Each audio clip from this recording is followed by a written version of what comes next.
on to our next speech. It's still going to be a Project 4 speech. As the objectives remain the same, the timing sequence remains the same, we are going to skip these two parts. The title of this speech is Revealed, the real reason behind Singapore's low birth rate. Why is Singapore's birth rate so low?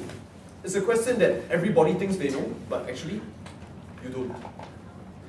Today, our speaker is going to tell you the truth behind this touchy topic and enlighten you on your lack of knowledge. Ladies and gentlemen, let's put our hands together to welcome our speaker, Wayjay.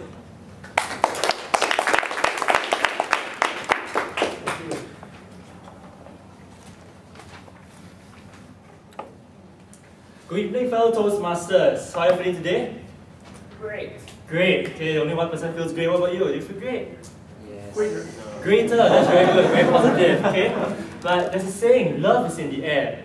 But here in sunny Singapore, the only thing that's in the air is the haze. The PSI ratings have increased. Yeah, our birth rate has dropped to an all-time low of 1.16. A shameful low of 1.16. Let me put that into perspective. Here, you see this room? Okay, half of you will be gone by the time of the next generation. There's nothing Daryl or VP membership can do about it. The situation is so bad, right, that 8 out of 10 times when I actually had to give my seat up on train to a pregnant lady, she turned out to be just horizontally challenged. So, why is all this happening? Okay? Why is all this? Government is obviously as clueless as a newborn child. But I know the real reasons and I'll tell you why today. The first reason for Singapore's low birth rate is high COE prices. So what does high COE prices have to do with low birth rate, you might ask? Well, plenty. These statistics have shown that 70% of the time, a guy who owns a car will actually trump a guy who does not own a car. Okay? This is known as the automobile advantage. Okay? So this advantage then translates to more successful dates, then translates to more babies. Okay? Simple logical deduction. Okay? So this the advantage, right, of the car, right, is expressed in 3 ways. Okay? The first advantage is cars actually give you flexibility of location.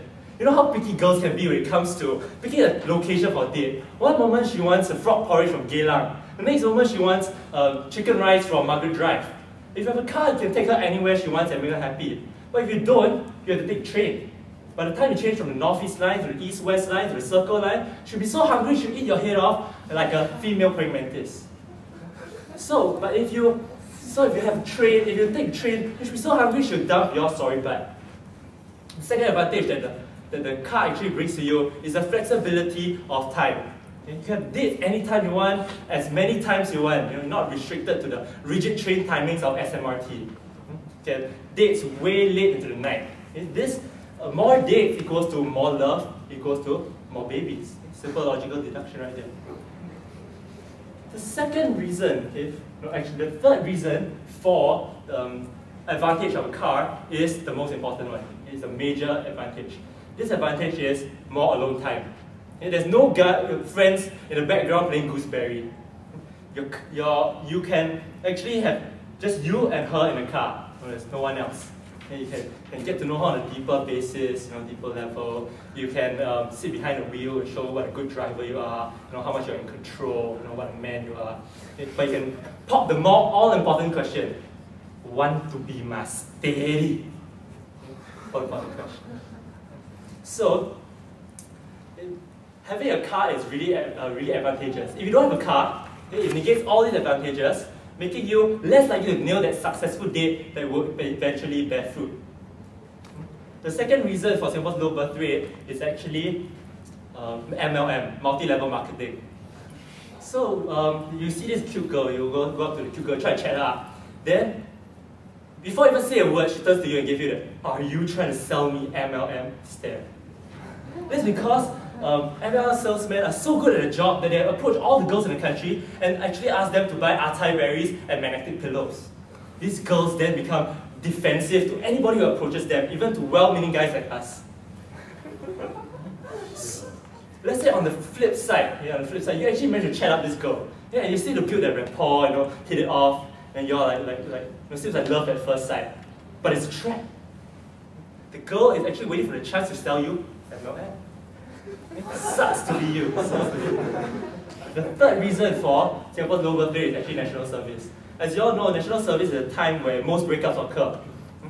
The guy is guys who actually have a relationship entering NS find themselves punished for their early nation building efforts. They go inside NS, then they're trapped in the camp. They can't spend time with their girlfriends. But this is the least of their problems. The girls enter university. They see guys who are actually 2 years older. They're chiseled from the rigors of army. They're rich from the money provided by SAF. And lastly, they have the car which unleashes the automobile advantage mentioned earlier. The guys spend all the time with these fresh-faced 19-year-old damsels, and under the pretext of project work. Sooner or later, these girls look back at their army boyfriend and find them immature and bald. Let's say that the couple actually survives the 2 years, and then the guy enters into university, the girl graduates and goes to work. The girl encounters problems in her work and tries to confide in the boyfriend. But the boyfriend doesn't understand because he's still a school-going kid. The boy talks to the girl and tells her about the fun times he had in school with orientation and all. But to her, that's as passé as the Pet Shop Boys. So, the girl actually brings home the bacon for the guy. The guy just goes to school. So the guy loses his alpha maleness, the relationship crumbles, and no babies. As you all can see, the 3 real reasons behind Singapore's low birth rate are: number 1, high COE prices; number 2, MLM; and number 3, national service. Instead, the government has chosen to blame the career woman and adoption of cats and dogs. In the wise words of Justin Bieber, we need more babies, babies, babies. Oh, thank you. Thank you, everyone.